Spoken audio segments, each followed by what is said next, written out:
This episode is brought to you by AMC and AMC Plus, presenting the critically acclaimed Anne Rice's Interview with the Vampire. Praised as one of TV's best shows of the decade by the Chicago Tribune, starring Jacob Anderson, Sam Reed, and Delaney Hales. For your Emmy consideration in all categories, go to amcnfyc.com for more. We're constantly thinking of what we can do different. It sounds absolutely crazy because it is obviously just a game, but we'll sit there and go, how can we murder someone in a really interesting way?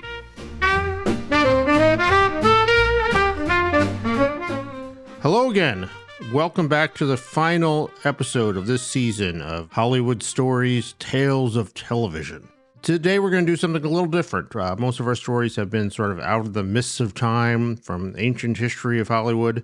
Today is one that's very current, one that's still evolving. We're going to talk about the show Traitors and how it came to be. It's a show that I enjoy very much. I'm, a super fan of.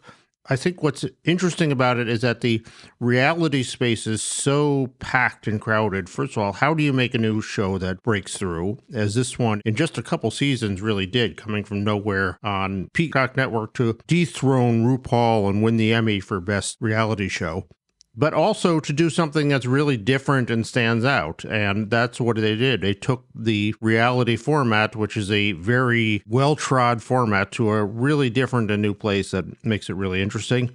And it is sort of a compilation show of sort of the best of the reality space, where they're drawing in people from all these other shows. And there's Survivors and Housewives on there, Big Brother alumni, Bachelor. So it is kind of a meeting place of the entire reality world, which makes it extra interesting. This conversation gets into a lot of details and a lot of specifics of Traitors, which, if you're not a viewer of it, might go over your head or seem a little confusing. But I think it is still interesting just in terms of the process of how you make a show like this stand out and unique in a very crowded reality space. So I hope, even if you're not a Traitors fan, you'll enjoy it in that spirit. So today we have Mike Cotton, who is the executive producer both on the original, the British version, which spawned the American version after that, and he's overseen them both. Just wanted to talk to them about the process of creating a new show and creating something that really stands apart and is special and probably has a long life ahead of it still. So here is our conversation with Mike Cotton. And I am joined today on Hollywood Stories by the creator of one of the most fascinating stories of television in recent times, Mike Cotton, executive producer of both the American and the UK Traitors. This is a show that has really stood out amongst the sea of reality shows and competition shows. It has ascended in just a few seasons to take the Emmy crown. And wanted to talk today about how all this came about. So welcome. Thanks for joining us, Mike Cotton. Thank you, Richard. That's really kind words about the show as well. I love it. I myself am a super fan, so this is a thrill to be able to talk about it. But I think it's an interesting story, and it says a lot about our culture. It tells a great tale, and it's a great thing you've created. So what were you doing before you got involved in Traitors? Tell us, you had worked in UK reality television for a while.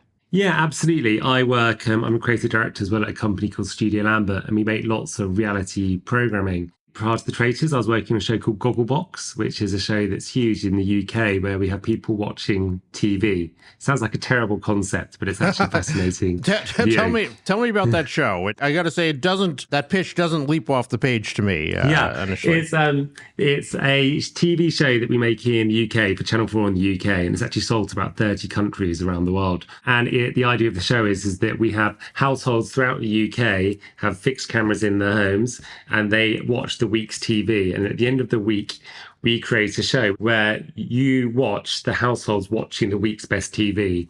So in many ways, it's a chance for the people across the UK to see all the highlights of that week's television, along with a mix of news stories, and see how the rest of the British public have reacted to what they've seen. So you get a sense of commentary all across the UK as to various different cultural moments from that week. So I obviously work on that. I used to do a show called Undercover Boss, which was very big in the UK, but also in the US, where it went out on CBS. And so I worked on that for many years. as well. And then along came the Traitors. I have to say, the Traitors isn't my idea as much. I'd love to claim it's mine. The Traitors was a Dutch format initially called De Verraders. And it was a small Dutch show that we saw quite early on and bought the UK and the US rights to it.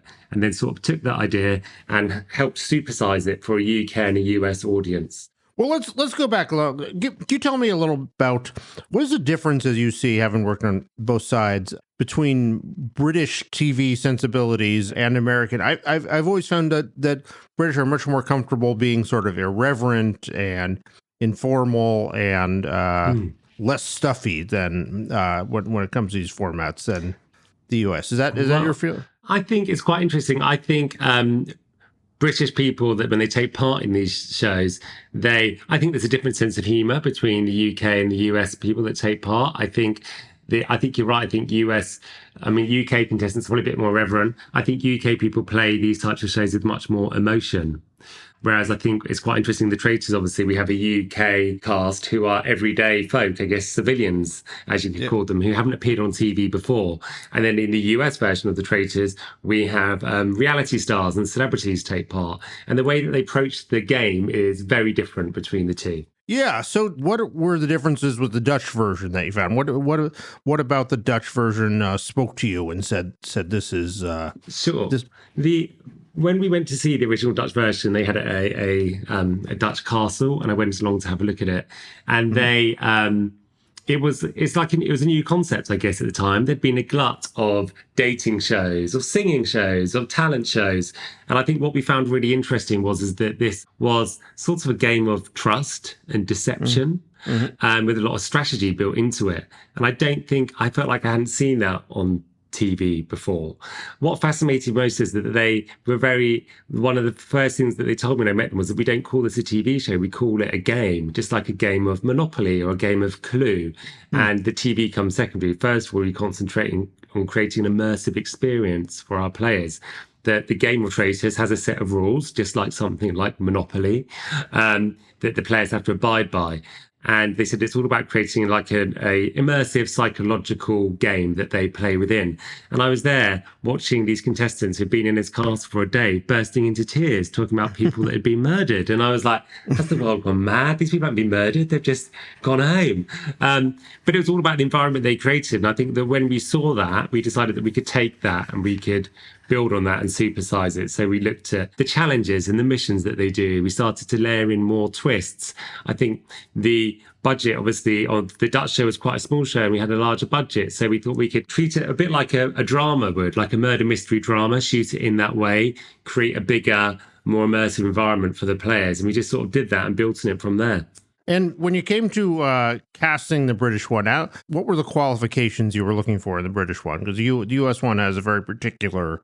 Yeah, there's two things really. In the US version, I think we say the UK and the US version, there are different approaches. In the UK version, we always say that the Traitors is a really horrible game. It's a game of betrayal and backstabbing and deception and murder.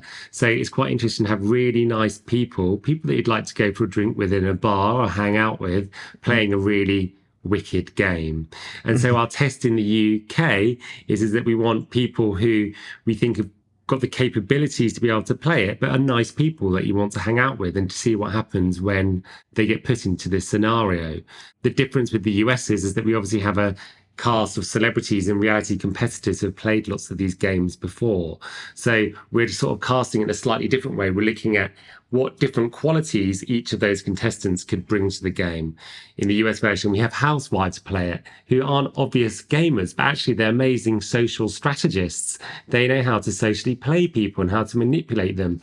Then you have people from the likes of Survivor who are very strategic minds, who know how to play a game to try and get to the end and can be amazing in the missions that they take part in. So we sort of look at trying to bring, in the US version, we'd look at trying to bring lots of skills together. A bit like if you were ever assembling a jury, I guess you'd want to bring people from all walks of life and different backgrounds. It's similar to what we would do in both, I guess, the UK and the US version when we're putting the cast together. I think that's a fascinating thesis. Like how far can whether we can tap into the evil that lurks within us Yeah. all, and that, and what did you find as you explored that? What have been your learnings about how much evil lurks in the heart of your average people? I guess what's interesting is what people suddenly realize that they're capable of. And what I love about the Traitors is that it's a game. So if you're chosen by Alan or the host to become the traitor, you're given a role. So it doesn't mean that you're necessarily a bad person in real life, but it's a chance for people to see what they could really do and how much can they lie and how much can they deceive. And I think what always happens is it always surprises me who those people are. I think in the Traitors, we've had the likes of Phaedra, who was a housewife who became a traitor for us, who became an amazing game player, an amazing liar, made some amazing moves, which nobody suspected. She was up against people who'd competed in Big Brother, The Challenge, Survivor, and she outfoxed some of them. And I think it was really fascinating to see someone who, if you initially looked at her, wouldn't think she was capable of that, but then was a great player within the game. A thesis that I've explored through the years that interests me is on every competition show, whether it's Idol or Survivor or what have you, there are people who have to deny to themselves that this is a game, and that forget that this is a game, and start talking about, well, what matters to me is that I retain my honor. And there are people like Boston Rob we saw, who are just game players from start to finish, but there are people that immediately fall apart about the idea of betraying somebody on there or lying to you. What have you seen of that? I think as in how different people have approached it, and some people have surprised me and some people haven't. I think what's really fascinating about the Traitors is that you could be the world's best strategist, but that doesn't necessarily mean that you'll go far within the game. And by that I mean you could be playing a game, you could come up with a strategy to win. We have lots of people who have done something like Survivor, and they've got the perfect strategy to last until the end. They'll make alliances with certain people, they'll make friendships with certain people to get them further. But actually in the Traitors, you don't actually know who the traitors are. You can be making an alliance with the person that's going to murder you that night. And I think what's been interesting is, having spoken to lots of the gamers that have taken part in the show afterwards, they say it's like something they've never played before, because you can't use the normal strategy that you would in this type of show to get further. And then I think just people are surprised. Like I referenced Phaedra, we had Pilot Pete, we called him, in season 2, who was a bachelor, who we didn't expect to be an amazing game player at all, but he pulled off some of the most amazing moves and surprised himself within it, how much he got into it. Well, I just think it's fascinating how you just start to see different facets of people's characters within the show. Tell me about creating the immersive experience, and how did you create this world? Sure. There are still cameras there filming, and there are producers running around giving and adjusting makeup and all that. And how do you, amidst all that, get people to really live in this? I would say we're very different from many other reality shows that I've worked on. I would say that we're very hands-off. I think I feel like there was a trend in reality TV where it became more and more slick and more produced, where you'd have producers that on the floor saying to contestants, why don't you go and have a chat with this person? This could be a really interesting conversation, and almost planting seeds as to what they would want people to say. With this, we're really hands-off. And by that, I mean, we give the players a set of rules when they arrive at the castle. These are the rules of the game that you must stick to. And then we let them into our castle. We've found this a beautiful castle in the Scottish Highlands. It's very remote. The castle is an environment that we create that they have free reign of. They have a rhythm to each day, whether they know that they come to breakfast. They know after breakfast they can hang out in the castle and speculate as to who the traitors are. They go for a mission, we ring a bell, and they know when we ring the bell, it's time to go for the mission. We have a round table. When we go to the round table, we play them a piece of music every day, so they know that when they hear the music as well, that's time for the round table to start. They're then back in the castle after that, and then we play big clock chimes into the castle, which mean that it's bedtime, and they all go upstairs. So they sort of learn this rhythm of the day. to avoid having producers come say, okay, gather around 10:15, we're going to need you here, and you could go to costume check and all that. Yeah, as much as possible. We don't have things like costume check. They don't have hair and makeup on the show. They turn up ready to play the game each morning. We obviously take people out to do interviews and confessionals for us. If there was, for some reason, that everyone was standing in front of a camera being blocked, we would obviously ask them to disperse. But what we're really conscious of is never telling our players who to talk to or what to do. And part of that is that the key to this show is that nobody knows the traitors' identities, and they've got to work that out for themselves. We'd never want anything that we ever did to make people suspect someone of being a traitor, whether that's the way that a team member spoke to someone or that someone was asked to go for more confessional interviews than someone else. So we stay completely hands off so that we never become a story within the show ourselves. I imagine in the confessionals, it must be hard not to ask leading questions like, did you notice that Genevieve was doing this? And yeah, we would never, that's why we'd never specifically ask someone about a certain person unless it's something that they had brought up and mentioned themselves. Our confessionals, we don't have an interviewer in the room. It's just a voice of God, because we'd never want the expression on an interviewer's face to make them think that they're approving of a theory or disapproving of a theory. So they only ever hear a voice rather than see someone. So there's lots of thought that goes into sort of creating this world. And then on top of that, we layer in lots of things, like we have real fires burning. So there's always the smell of burning wood. The lighting's a certain way in the castle. There's lots of other things as well to make them feel like they're in this real life murder mystery.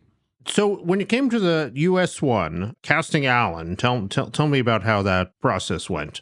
Yeah, well, look, we obviously found the castle in Scotland first, which was a dream location for us. I mean, the Scottish Highlands are beautiful. The castle around it was almost like a natural playground where we could have lots of our missions take part. And we always knew that we wanted a host that suited that environment, that could become the lord of our castle, who could become the puppet master of the game. In your mind, was it always going to be someone who was Scottish specifically, or? Ideally, yes. Obviously, there's lots of considerations when you choose a host, as they've got to have normally a profile as well in the US. Alan was like our first choice in many ways. He's known in the UK, he's known in the US.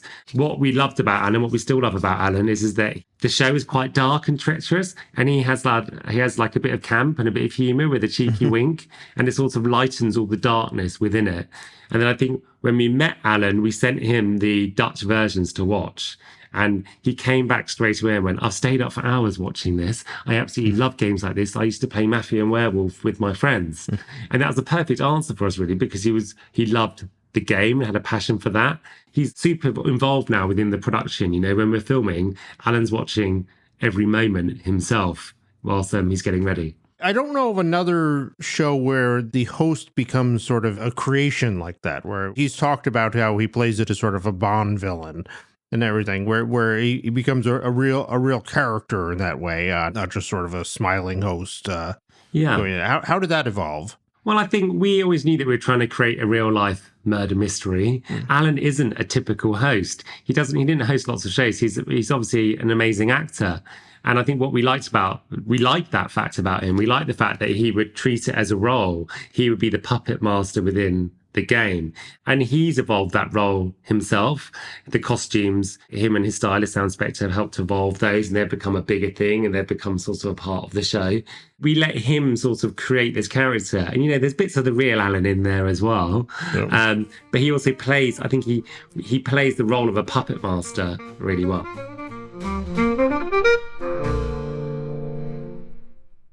This episode is brought to you by AMC and AMC Plus, presenting Anne Rice's Interview with the Vampire, critically acclaimed with a 98% Rotten Tomatoes score, for your Emmy consideration in all categories, including Outstanding Drama Series. Episodes available to all Television Academy members at amcnfyc.com.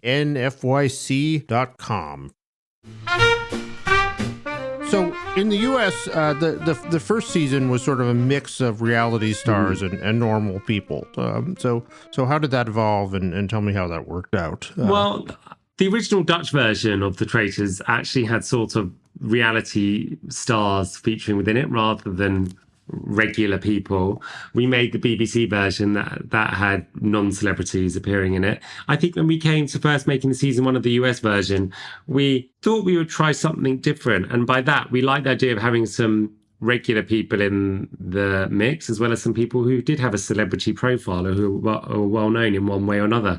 And I think the initial thinking behind that was that we thought it'd be really interesting that some players within the game nobody would know anything about. They wouldn't know who they were. They wouldn't have any preconceived ideas on them. And then you'd have some people within the mix who did have a public profile, and that people might come to the game thinking, well, I know that that person's a bit like this. And we thought it would be interesting to see how those two games differed. And I think we changed that after season 1. And I think that was a learning on our part, in that I think what would invariably happen something like that is you'd have the people that were famous and the people that weren't famous. And actually, there's already two sides in this game. There's the traitors and the faithful. So I think we felt it was cleaner moving forward to just do all celebrities playing the game. Yeah, it's funny because they're celebrities, but they're celebrities for being on games. They're not. Yeah. They've always been playing themselves, but they've sort of passed the bar of kind of knowing how to behave on camera. Mm-hmm. Was that a difference that you found, that the normal people would not be natural? I wouldn't say that was a difference that we noticed. I think because we're quite different anyway. I think lots of the people that, any of the reality stars that come and take part within the show, they find our process quite different anyway, because they don't have someone telling them where to walk to or what to do. And so I think it was always, it's a little bit of a learning process for them as well, because we are very hands off. They sort of get let in and then we go, off you go, play the game, do whatever you want to do. So that, I think, would be that was the same between both of them. I think it's either cleaner to either have an entire cast of people that know nothing about one another, or to have a cast of people who already have differing opinions on one another to start with. What do you think it is about, I work in Hollywood here. I see a lot of stars and celebrities around, but I've always been amazed how people who play themselves inspire so much more excitement and curiosity. Back in the day, I was in a VIP cafe at the Sundance Festival that was filled with A-list stars, and Paris Hilton walked in at the height of her fame, and it just took the breath out of the room. Up to right now, when Peacock threw a For Your Consideration event, and there are lots of great stars. There's Tina Fey and Ted Danson and all these huge stars in the world. And when Boston Rob walked in, that was who everybody wanted to see. What is it that fascinates people so much about these contestants or reality stars? I think it's because when actors play a role, and you never really get to see the real them. Whereas I think with a reality TV star, you're seeing the real them. You're getting to know them. You're getting to see how they behave in different, sometimes high pressure scenarios. So I think there's like an authenticity to them. And I think that helps make them relatable. And I think when you tell it's like a game like The Traitors, I think there's something really interesting about watching people lie, playing the game yourself. Can you spot a lie? Could I spot if someone was lying to me? So you sort of see these people get put into lots of different scenarios, and you see real human emotions reflected back at you. Some of them that you can relate to, some of them that you could admire, some that you don't like. But I think it makes them feel like they're real, authentic people. So all of that makes them an appealing proposition, someone that you want to be friends with, someone that you want to hang out with. Quite often when you watch shows like this, you feel like you're hanging out with them anyway. How many of them are conscious of creating a personality and playing to that? Someone like Bob the Drag Queen was very much creating personality, but Boston Rob seems very... I feel like the Boston Rob I would go get a drink with would be very similar to the Boston Rob I see on the show. I think all players come in with a different idea of how they might want to be perceived, or how they want to play this game, or how they might want to appear. But I think you can never fully keep that up. Like I say, it's a really intense game. I've watched it play out for many seasons now, either in the UK or the US. And you might come in with an agenda or a way that you want to behave, but that never lasts.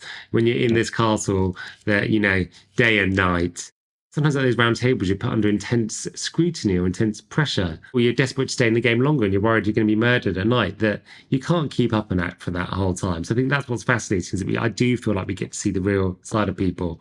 And yes, they might want to come on and put on a show, but this is like quite an intense environment for them that never fully lasts. So when you're casting, we're 25, 30 years into the reality competition era. We have such a wealth of possibilities from this sector, from everything from Duck Dynasty to the singing competitions to dating shows and everything. How do you think about the casting and decide who to cast for this now? The casting is quite a long process for the Traitors. I think we take a number of approaches. Like I say, we do always consider it a bit like a jury. How can we bring in lots of people that are all going to bring something different to the show? We obviously work very closely with the network as well in terms of considerations about whom you might want to include. Mm-hmm. And then we look at, can we take a different approach each season? Can we do something different? I think in season 2 of The Traitors, it was very much the housewives versus the gamers. And that was sort of the storyline, I guess, within the show. I think last year we looked at casting lots of people that had pre-existing relationships. Perhaps they were adversaries who had played against one another in Survivor or had a pre-existing relationship through the housewives that they had appeared in. Like I say, we don't produce on the ground when we're filming the show, but we put a hell of a lot of work into the prep and the pre-production of the show. Just like you would if you're creating any murder mystery. We sort of plan out in advance. This is our block out of the season. We've got these twists that we're going to put in, and they'll happen in this episode and this episode. And we won't change that. They will always happen there. And we can obviously pre-produce in terms of looking at what cast we want to play the game. So we do all of that work. So then once they get into the cast and start playing it, is up to them. And part of that is the cast. There are times when it seems like the pressure is getting too much for some people. Are there people who seem like they're cracking up under the strain of this, or I don't know that anyone has dropped out on the show. Have you had that in any? We've never had anyone drop out on the show. It is a really intense environment for them. It is a pressure cooker. The round tables are really intimidating. I've been there, I've watched it. We have a whole team of people, including a psychologist, that sit and watch everything that's being recorded, and they'll flag to us if they feel like someone's becoming emotionally distressed or anything that could be to their psychological detriment. And they watch that and they would step in if required. But we've never had anyone drop out. Everyone just gets really into it and they become desperate to win. And I think they often surprise themselves as to how competitive they'll become. When people are voted off or murdered, what happens to them when right after they walk out? Well, I can't tell you lots of that because we give away some of the secrets. But what I can say is the one thing we're really strict on is that if you're banished, you leave that round table, you never come back. You don't get a chance to go back and say goodbye to anyone. You're gone. You leave the castle immediately. So you don't say another word to the people there. You don't say another word. And part of that is because if the group have decided to banish you, they quite often will be racked with guilt afterwards if they've got it wrong and they've banished a faithful by mistake. But we don't want them to go and see that person and say sorry or apologise. If they feel guilty because they've got it wrong, they should feel guilty. They shouldn't have a chance to go and apologise or say it's only, and hug it out. They're gone. They leave the castle. And if someone's been murdered, it's like if they had been murdered in real life. And by that, I mean they just vanish. Yeah. Do you follow the Traitors TikTok and the Traitors Reddit? And there's such a world swirling around on social media that the contestants then participate in and get involved in doing response videos. Like it's almost a whole nother show going on out there. How much do you keep tabs on that or get involved in that? I'll be honest, there's a lot of it. We try to. Yeah. We definitely try to. And there's so much speculation, some of which is completely wrong, about the show. There's lots of theories about why we've done certain things. I often read about the producers have fixed this, which we haven't. So I see lots of that. We see lots of casting suggestions, which we read all of. I'm always really interested to see who fans want to take part within the show. Are you thinking of special or theme seasons ahead, or is that something that's in your playbook? We don't have any currently. There's not a themed season. I think we are still in. We've aired 3 seasons. We're making a 4th. I think it would be further down the line. It'd be great to see some sort of all-stars bringing back some of the best players, but I think we're a little away from that yet. I think what we always like is that every season is different. We treat every season just like if you were making a movie. If this was Knives Out 1, Knives Out 2, we like to think that each season will have its own story. And that's the excitement, is what we can do to make those feel different rather than giving anything a specific theme as such. It's amazing how the production of it sort of keeps with the gothic murder mystery. And I mean, I think that's what drove you to the Emmy, that it just has this sort of elevated look and feel. Are you always looking at ways to elevate that and pushing the limits of that there? Absolutely. I think what I love about this show is that it's a really rich world.